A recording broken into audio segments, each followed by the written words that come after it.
BPSC प्रदर्शन जनसुराज के प्रमुख प्रशांत किशोर ने कहा, जो व्यक्ति 20 वर्षों से जनता की बात सुनने का आदी नहीं है, वह 4 दिन में जनता के सामने कैसे झुकेगा। जब तक बिहार की जनता जागृत नहीं होगी तब तक कोई सुधार संभव नहीं है।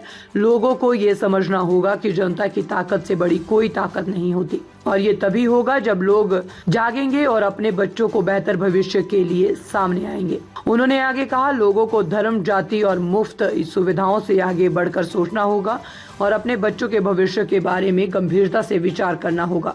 प्रशांत किशोर ने बिहार की जनता से आह्वान किया है कि वे अपने अधिकारों और बच्चों के उज्जवल भविष्य के लिए एकजुट होकर आगे आए।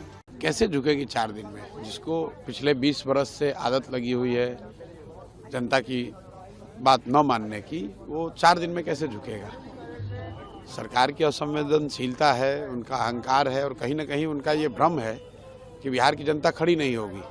चाहे उसके साथ जितना अन्याय हो जाए वो खड़ी नहीं होगी, अपने लिए नहीं खड़ी होगी, अपने बच्चों के लिए नहीं खड़ी होगी। जब चुनाव आएगा तो लोग फिर जातियों में बढ़ जाएंगे, फिर धर्म के नाम पर वोट दे देंगे।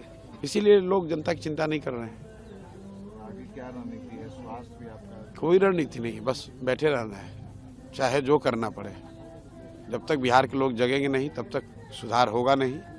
और लोगों को ये समझना होगा कि जन बल के आगे कोई बल नहीं है, लेकिन जन बल तब होगा ना जब आप घर से बाहर निकलिएगा, अपने और अपने बच्चों के लिए खड़े होइएगा।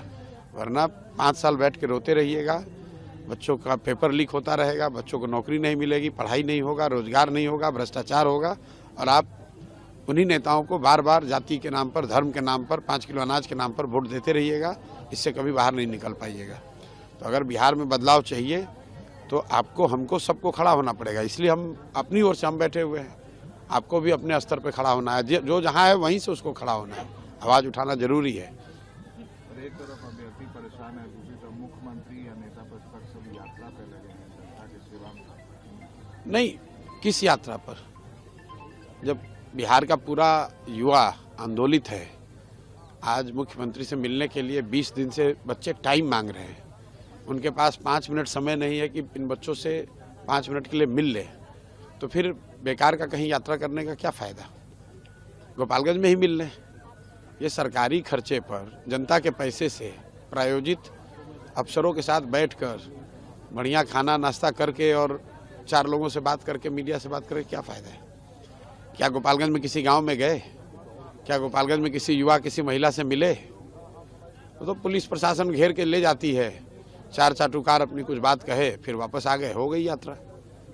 ये तो 2500 यात्रा कर चुके हैं। हम लोग तो कह रहे हैं कि अगर यात्रा करनी है तो एक बार सुरक्षा हटा कर एक गांव में बैठिए 1 घंटा, तब तो पता चलेगा कि क्या स्थिति है।